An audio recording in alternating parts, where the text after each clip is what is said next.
Anong gagamitin natin dito? Itong Viber or yung... Tatlo ang ginamit ko. Yung Zoom, tsaka dito. Okay, Tsaka yung yung Zoom kung live. naka-unmute ka, paki-unmute mo and i-on mo yung video.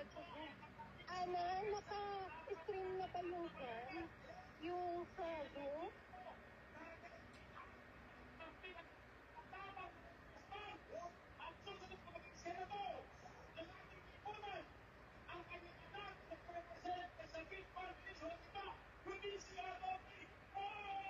Ana, naka-stream na to Zoom? Ready na? Okay, wait na, no?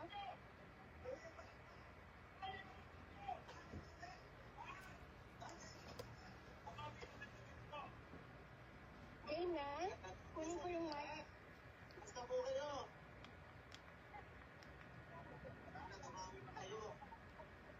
Sa pala yun. Ako po yung anak. Naka-screen na to, no? Game na? Kunin ko na yung mic, ha? Excuse me. Hindi nyo ba nabawakas? Excuse me. Excuse me. Hi, Daddy. Hindi na. Hello.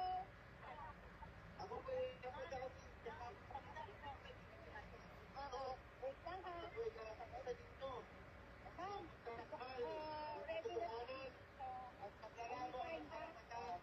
Magsasalita na para marinig din siya. Hindi naman sa kaibigan. Kasi, nakared.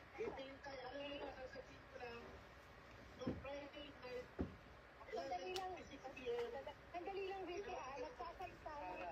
Okay. Kong Mark ulit. So, after nito, Okay, sige. Walang problema. wait lang, ha? Okay lang. Yung mga tao ngayon. Ito yung mga tao.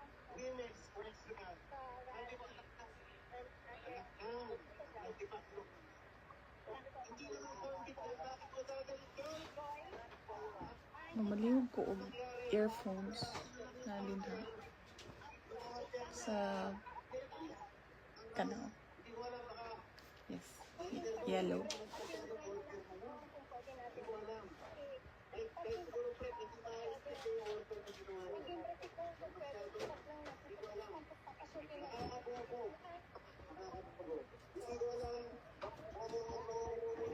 Hi, Niel.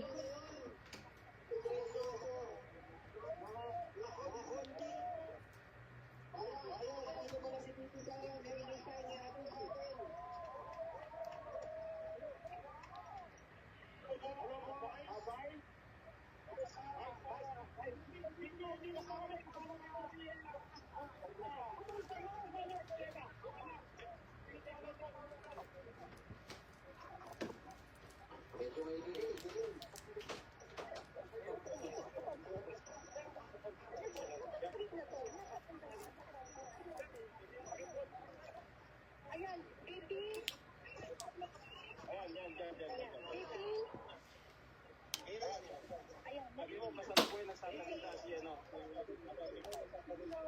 Andito po yung mga tao ngayon. Andito.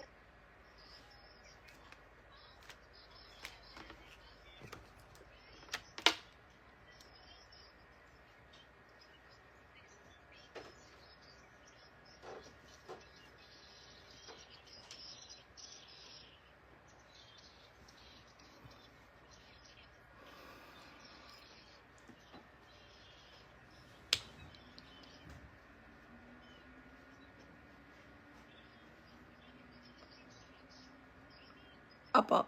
Yes. Sa aking mga kababayan na nandyan po sa Veteran Center sa Quezon City at nandito po online sa social media. Nagpapasalamat po ako sa inyong suporta sa akin at nagpapasalamat po ako sa pagprotekta nyo. Unang-una po kay Yusek Zulaika Lopez at sa lahat po ng mga personnel ng Office of the Vice President. Lalong-lalo na po bukas dahil meron na naman pong hearing doon sa House of Representatives na ang Committee on Good Governance. Nagpapasalamat din po ang pamilya ni Yusek Laika Lopez, lalong-lalo na ang kanyang ina na si Nina Tanglao, sa inyong tulong sa kanyang anak, sa inyong pagbabantay sa kanya. Alam po natin, malaki po yung trauma na pinagdadaanan niya ngayon. Minsan po nakakahawa dahil po sa harassment and threat to her life. Alam ko po, busy po kayo lahat. Lahat kayo kailangan maghanap buhay dahil mahirap ang buhay ngayon. Pero nandyan kayo para magpakita at magbigay ng suporta sa akin at sa opisina ng Vice President. Gusto ko lang ipaalala sa ating mga kababayan na ayaw natin ng kaguluhan, na tayo ay may karapatan sa peaceful assembly at tayo ay may karapatan na magsalita kung ano yung nararamdaman natin at gusto nating makita mula sa ating gobyerno. Ang gusto natin makita ay genuine public service. Kung maalala niyo po, hindi ako sumama o sumali kahit sa anumang panawagan ng pagtanggal sa Pangulong Marcos sa kanyang pwesto. Bumisita ako sa rally ng Kingdom of Jesus Christ sa Bonifacio noon dahil nakiramay o nagkipagsimpatiya ako sa kanilang nararamdaman at hirap na pinagdadaanan.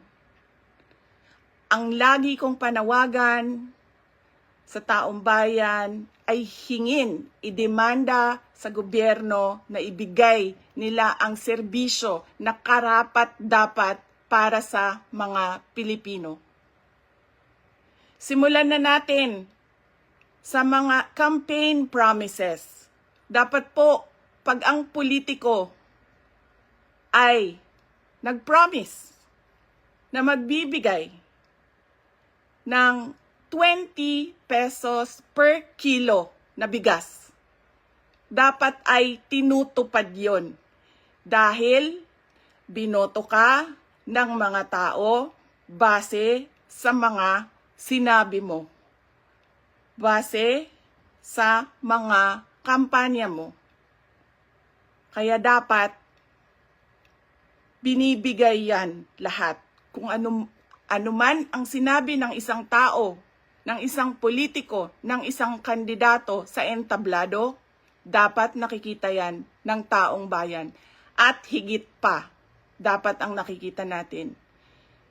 Hindi tayo dapat naghihirap, hindi tayo dapat pinapahirapan, kundi dapat nagpapakitang gilas ang ating gobyerno na sila ang pinakamagaling pagdating sa hustisya at karapatan ng mga mamamayan at kabutihan, kaunlaran at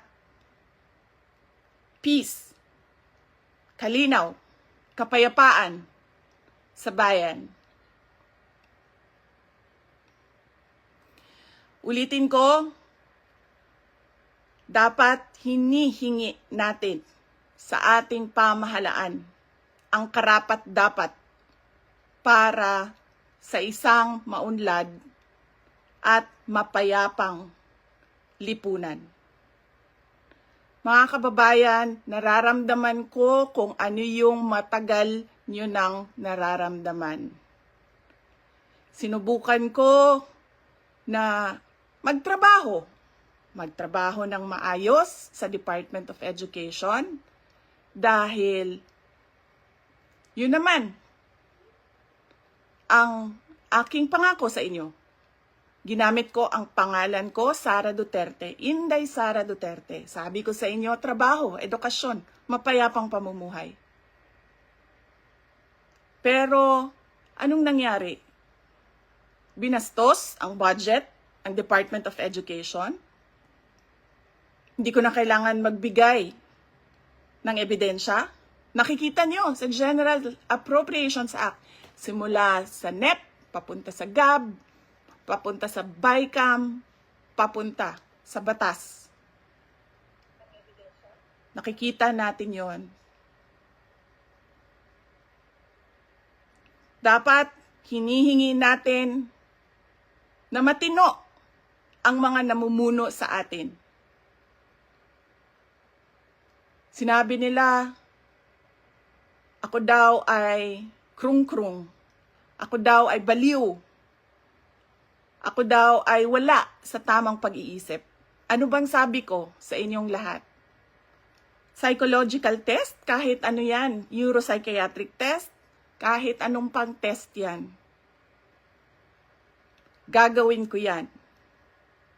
Dagdagan ko pa ng drug test. Pero dapat magpa-drug test ang lahat ng mga nagtatrabaho sa Office of the President, sa Office of the Vice President, sa lahat ng opisina ng Senado, sa lahat ng opisina ng House of Representatives, sa lahat ng departamento ng ating bayan, ng ating pamahalaan. 'Di ba? Ano pang test ang gusto niyong idagdag ko? Wala na kayong mapuna sa akin. Pinagtatakpan ninyo ang mga kakulangan ng pamahalaan. Ako ang ginagawa ninyong punching bag para hindi napapansin, nakikita, naririnig ng mga tao ang kalokohan, ang korupsyon, at ang katiwalian na ginagawa sa gobyerno. Magpa-drug test tayong lahat sa harap ng taong bayan. Dalawa lang yan, mga kababayan. Ibigay namin ang mga pangako namin sa inyo noong nangangampanya kami. At papakita namin sa inyo na matino kami. Magpapadrug test kaming lahat. Simulan namin sa Office of the Vice President.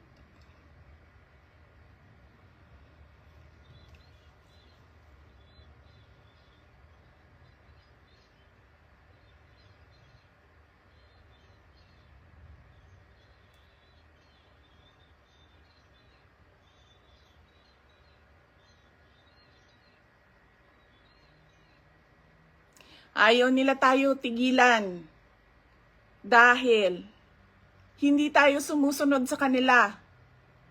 Hindi tayo nabibili ng pera. Ano pa ba ang kailangan ng isang taong sanay na sa hirap na wala na siyang ibang alam kundi ang maging mahirap dahil hindi niya nakikita ang hustisya mula sa gobyerno? Mabibili mo pa ba yan?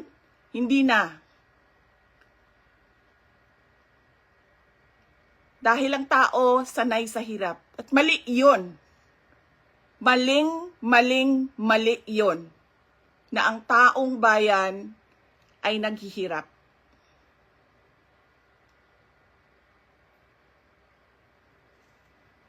Mga kababayan, ulitin ko ang aking pagpapasalamat sa inyong suporta, sa inyong pagprotekta, at lalong-lalo na sa inyong pagmamahal. Nararamdaman ko yon. Mahal ko kayong lahat. mahal ko itong bayan natin.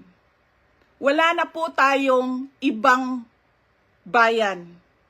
Hindi po tayo mga politiko at mga mayayaman na meron pong bahay kung saan-saan. Sa Australia, sa Singapore, sa Amerika, sa Spain, sa Europe, kung saan-saan ang mga bahay nila.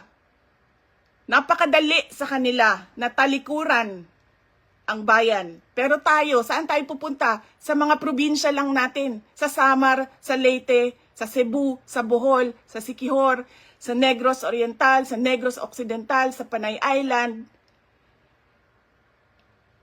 sa Mindanao, sa Luzon. Doon lang tayo makakapunta, makakauwi kung magulo ang bayan. Pero ang mga mayayaman at mga politiko, iiwanan lang tayo. Kaya mga kababayan, paniguraduhin nyo na hinihingi ninyo sa gobyerno kung ano yung karapat-dapat para sa ating lahat. Hindi lang karapat-dapat para sa mga politiko at mayayaman. Nagpapasalamat po ako at paalala po ulit sa inyong lahat, peaceful assembly sa ilalim ng freedom of speech ang ating hangad.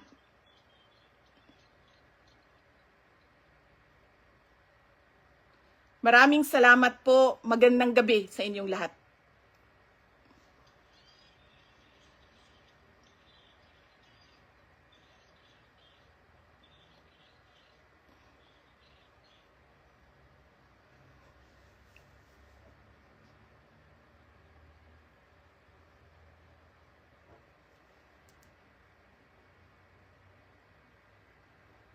Laban. Lumaban kayo.